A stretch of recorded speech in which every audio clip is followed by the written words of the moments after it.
Americans are so gullible. No, you won't accept communism outright.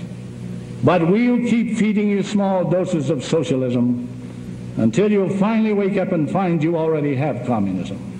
We won't have to fight you. We'll so weaken your economy until you fall like overripe fruit into our hands. Are we here? We were warned that the communists were not going to go away. They were just getting started. Ezra Taft Benson knew that serious threat. He saw it firsthand. He knew communists were in the government. He knew they were in the government. You know who this is, right?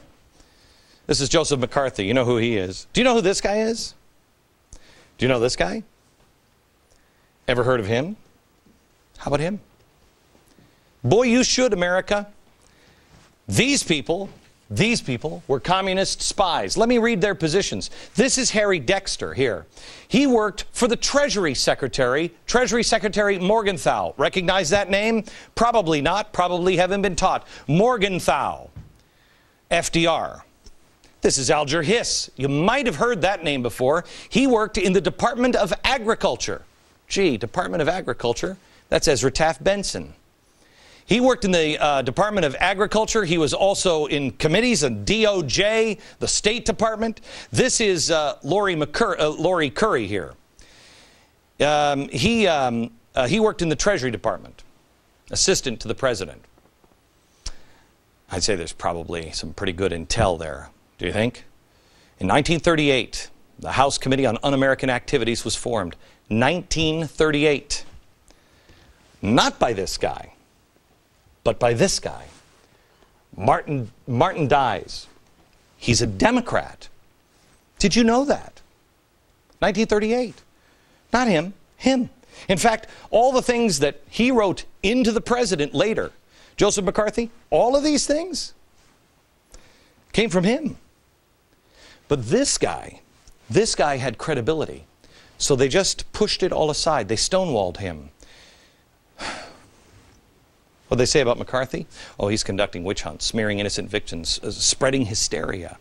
On February 11th, 1950, McCarthy wrote this telegram to the president, President Truman, in which he explained, I have in my possession the names of 57 communists who are in the State Department at present. He got the information here. A couple of years ago, I put this book down. It came in when it was brand new, maybe 2-3 years ago, I don't know when. And I don't know how much I read, probably read about this much. And then I read some of the footnotes and everything else. And I put it down. And the reason why I put it down is because I don't want to believe this. I don't want to believe it. I put it down and I went, I'm not ready to hear that. I can't handle that, okay? Please, America, please read this book. I'm going to introduce you to the author of this book. He's, what is he, 80? 75? He's been looking into this. He wrote this book to prove his grandmother wrong because Grandma said he's telling the truth. He went and tried to find the documents to prove his grandmother wrong. It didn't end up that way. History that isn't taught, and you are going to be the only one able to teach it. You must know it. I'll introduce you to this gentleman next.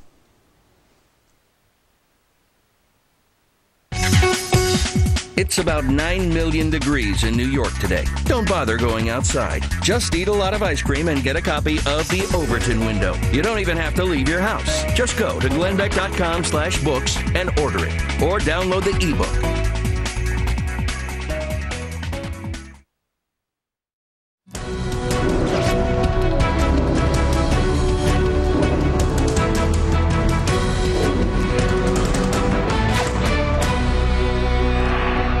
Communism has a happy face. It's a fashion statement. Call somebody a communist and it's a joke.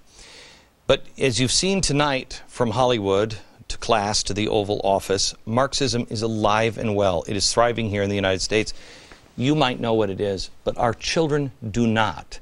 We just think that somehow or another they know, but they do not. and they are not being taught the evil of communism and socialism. Progressives do know what it means, and they can mutate it. It always mutates. It goes undercover. Vladimir Putin was a lieutenant colonel. There he is. KGB. Artists who portray him negatively, people handing out anti-Putin information, have been arrested by Secret Service police now. Other opponents, like former KGB agent Alexander Levinko, mysteriously gets poisoned. How? Putin now has videos made glorifying him. He's pictured riding shirtless on his horseback. The guy was a KGB agent. Where was the turning point? I believe America's turning point was Joseph McCarthy. And again, with the Berlin Wall falling down. Joseph McCarthy was so discredited, it made it almost into a joke. And when the Berlin Wall fell down, we beat it. And so now we disregarded it. Well, here we go again, down the same road. I want to bring in M. Stanton Evans. He is the author of Blacklisted by History, the untold story of Senator Joe McCarthy. What an honor to meet you, sir. The honor is mine. Do you remember I called you maybe 3 years ago? 3 years. 3 years ago? And 2007. And I said, I can't even finish your book. I can't. Remember that? I did.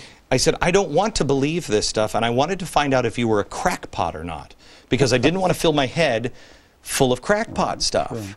And we had a conversation. We did. Tell me, America, this is such an important turning point. Tell me, when you went to go look for the documents on Joseph McCarthy, what did you find or not find? I found a lot of stuff missing, a lot of stuff that had been censored, a lot of stuff that was in the records in one place but blacked out in another place. Mostly what I found was that the FBI files, which backed up what McCarthy was saying, had been withheld for 50 years. And we now have them, or many of them, and they show essentially that he was right in general. There was a massive penetration of the government, and that it was covered up, and that he threatened that cover-up. And that's why he was isolated, demonized, and destroyed. Right. That's the technique. Okay. Tell me about Dies, because he was a Democrat. He was the precursor of McCarthy in the sense that he investigated the same things. He was doing it at a time, he was a Democrat, he was the chairman of a committee. He was doing it at a time, mostly in World War II, when the Soviet Union was our ally. Mm-hmm. And so a lot of people just didn't pay any attention to him. I mean, I had those hearings, they're very fine hearings. But a lot of the information that McCarthy later had, Dies did not have. He did not have direct access to the FBI stuff. I'm not sure McCarthy did either, but McCarthy had more stuff coming into him. And McCarthy was, I mean, he was just an imperfect vessel, or was he not? Was he clean? Was he just completely... He was imperfect, as we all are. Yeah, yeah.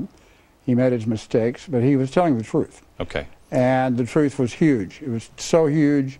We turned out the big lie, Hitler, and so there's also a big truth. A truth so big that people can't believe it. Right.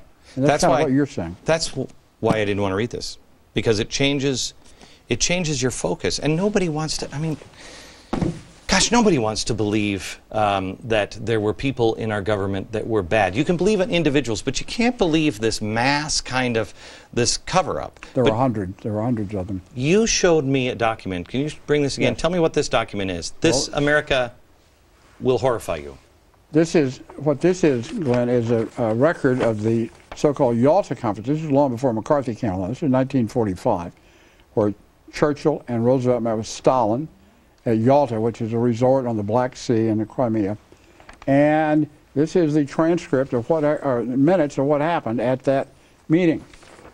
An official version of this was published, but the paragraph that I'm going to, maybe I'll give it to you to read, is about Roosevelt is saying to Stalin and Churchill that he is going to meet with the king of Saudi Arabia after this conference, King Saud. And Stalin asked him, does he intend to make any concessions to King Saud of Saudi Arabia? And I'll let you read what the answer is where the arrow is.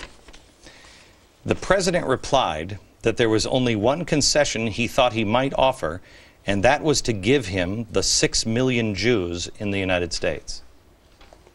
Yes. That Where is this? Is a collection? Where is this from? That is from the papers of Edward Stettinius, who was the Secretary of State at the time of Yalta. Those papers are at the University of Virginia in Charlottesville. That paragraph. What does he mean by he'd give? Well, one might think that he was a closet anti-Semite, but I think it also suggests that maybe he was a little bit gaga. This is at the end of. This is real close to the end of. He died 2 months after Yalta, and so he was. There are many other indications that he was out of it at Yalta, but that is one of the clearest ones, and that is edited. That's no longer in the official records. Okay. You have to go to the archives to find that.